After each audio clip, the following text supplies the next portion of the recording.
మాజీ కేంద్ర మంత్రి సర్వే సత్యనారాయణ ఉన్నారు, వాటితో మాట్లాడుతున్నాం. సార్, ఇప్పుడు ఎలా ఉంది ఇక్కడ మీరు రాష్ట్రం వచ్చారు కదా, ఫస్ట్ టైం మీరు జిల్లాకు వచ్చారు, శివుడికి వచ్చారు, శివుడి నుంచి మీరు ఏం కోరుకుంటున్నారు?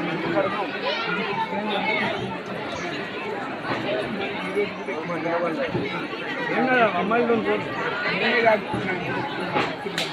మరి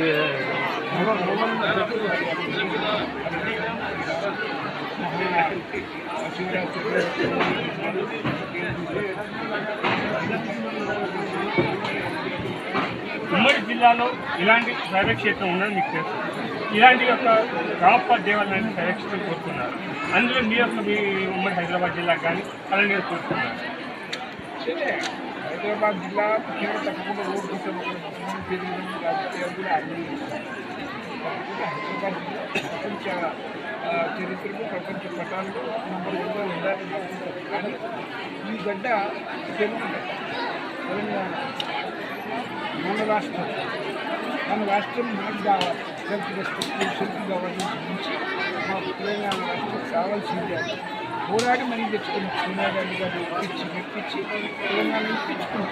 ఆ విధంగా వచ్చింది తెలంగాణ బంగారు తెలంగాణ. అదేవిధంగా ఇంకా అగ్రగామిగా ఉండాలి తెలంగాణ. ఇక్కడ చిన్న ప్రతి బిడ్డ అందరూ కుటుంబ శాంతి ఉండాలి. మరి అదేవిధంగా ఏ విధంగానైతే ఇక్కడ ఈ రామప్ప టెంపుల్ దేవాలయం ఈనాడు ప్రపంచ చరిత్రలోని గుర్తింపు తెచ్చుకుంది. యునెస్కో వాళ్ళ లిస్టులో మన టెంపుల్ రావడం మన భారతదేశానికి, మన తెలుగు రాష్ట్రాలకు, ముఖ్యంగా తెలంగాణ జిల్లాకు మరి ఎంతో ప్రాముఖ్యతను కలిగించింది ఈ టెంపుల్ ప్రాముఖ్యత. కాబట్టి నిజంగా దేవుని ఉన్నది, దేవుని మహత్యం ఉన్నది. ఈనాడు ఈ దేవుని దర్శించుకున్నారు. కాంగ్రెస్ ప్రభుత్వం వచ్చాక మీరు ఫస్ట్ టైం రాప్ప దేవాలయానికి వచ్చారు. ఈ రాప్ప దేవుణ్ణి మీ యొక్క ప్రభుత్వానికి మీ నుంచి ఏమైనా ప్రభుత్వం కోరారా? తెలంగాణ రాష్ట్రం ఏర్పడిన తర్వాత రెండోసారి నేను ఆ రోజు బాగానే కోరుతుంది. మంచి పరిపాలన జరిగింది. మీ ప్రభుత్వం వచ్చాక మీరు ఫస్ట్ టైం రావడం, మీ ప్రభుత్వానికి మీ నుంచి ఏమైనా కోరుతుంది? మా ప్రభుత్వం వచ్చిన తర్వాత రెండోసారి రావడం జరిగింది. ఈ రెండోసారి నేను రావడం 1 year. కాబట్టి ఆ రోజు అదే కోరుతుంది, ఈ రోజు అదే కోరుతుంది. ఇక్కడ ఉన్న తెలంగాణలో ముఖ్యమంత్రి విద్య విద్య బాగుపడుకోవాలి, అందరి వ్యాపారాలు బాగుంటాయి, అందరి ఆరోగ్యాలు బాగుంటాయి.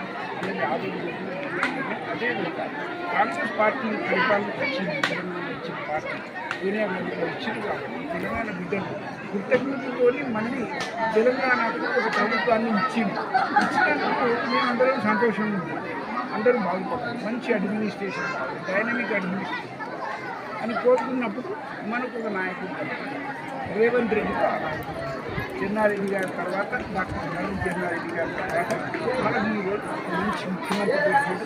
ఈ వెరీ యంగ్ డైనమిక్ అడ్మినిస్ట్రేటర్, మంచి కేపబుల్ కాన్ఫిడెన్స్ ఉన్నవాడు, మంచి పరిపాలన చేస్తుంది. హైదరాబాద్లోనే అనేక అభివృద్ధి కార్యక్రమాలకు కూరుకున్నట్టు చేస్తున్నాడు. ప్రజలు సంతోషంగా ఉన్నారు.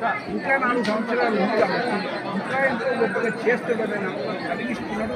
తప్పకుండా కాంగ్రెస్ ప్రభుత్వం ఈ 5 సంవత్సరాలు చాలా బాగుంటుంది. రేవంత్ రెడ్డి నాయకత్వం బలపడుతూ ఉంటుంది. ఈ 5 సంవత్సరాలే కాదు, రాబోయే ఇంకా 20 సంవత్సరాలు కాంగ్రెస్ పార్టీ అధికారంలోకి ఉండాలి, అన్ని వర్గాల ప్రజలు బాగుండాలి అని నేను దేవుని మరోసారి ప్రార్థించుకుంటున్నాను. తెలంగాణ ప్రభుత్వంలో కాంగ్రెస్ ప్రభుత్వం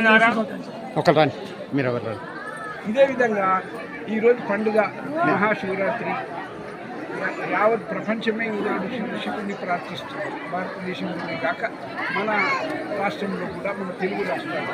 కాబట్టి ఇట్లాంటి సందర్భంగా ఈ అకేషన్లో నేను తెలుగు రాష్ట్ర ప్రజలందరికీ అందరి ఆరోగ్యాలు బాగుండాలి, సుఖం శాంతి సౌభాగ్యాలు దేవుడు అందరినీ బాగా కాపాడాలి, చక్కగా చూడాలి అనేసి నేను భగవంతుని ప్రార్థిస్తున్నాను. అందరికీ శుభాకాంక్షలు ఈ సందర్భంగా తెలియజేస్తున్నాను. అందరూ జీవించబడాలి, అందరూ శాంతి సౌభాగ్యం ఉండాలని ఈ సందర్భంగా